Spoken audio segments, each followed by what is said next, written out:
दुनिया में सबसे ज्यादा तेल उसी के पास था। सोने और लिथियम से भी वो माला माल था। मगर उस रात भी चेहरे पर इत्मीनान था।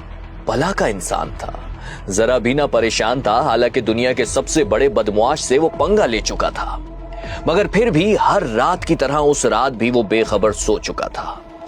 तारीख 3 जनवरी थी, नए साल का आगाज था। रात 2 बजे अचानक काले आसमान पर सफेदी चमक उठती है, फिर धमाकों की आवाजें गूंजती हैं। ये कुछ और नहीं बल्कि दुनिया में सबसे ज्यादा तेल रखने वाले मुल्क पर दुनिया के सबसे ज्यादा ताकतवर मुल्क ने हमला कर दिया था। समझ तो गए होंगे आप, हमला करने वाला था अमेरिका, और जिस पर हमला हुआ वो था वेनेजुएला, जिसका कैपिटल कराकस अमेरिकी जदीद टेक्नोलॉजी ने अंधेरे में डुबो दिया था।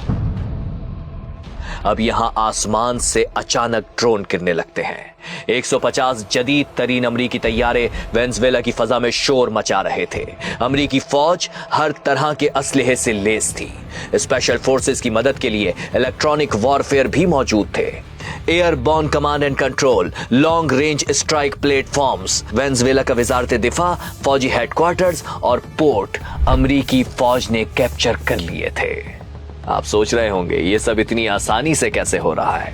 वेनेजुएला की फौज अमरीकी फौज को जवाब क्यों नहीं दे रही थी, अभी पता चल जाएगा। लेकिन पहले इस इंटरेस्टिंग सीन को देखिए।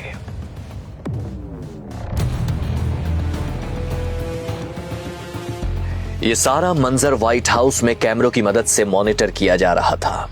मगर ये कोई जंग नहीं बल्कि एक टारगेटेड ऑपरेशन था।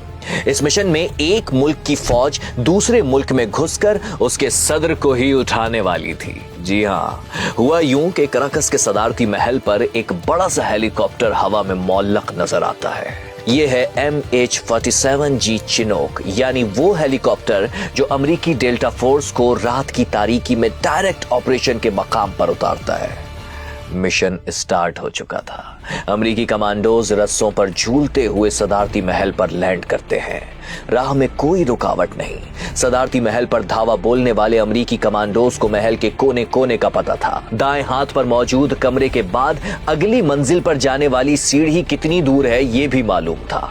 वेनेजुएला के सदर निकोलस मदुरो का कमरा कहां है ये भी पता था।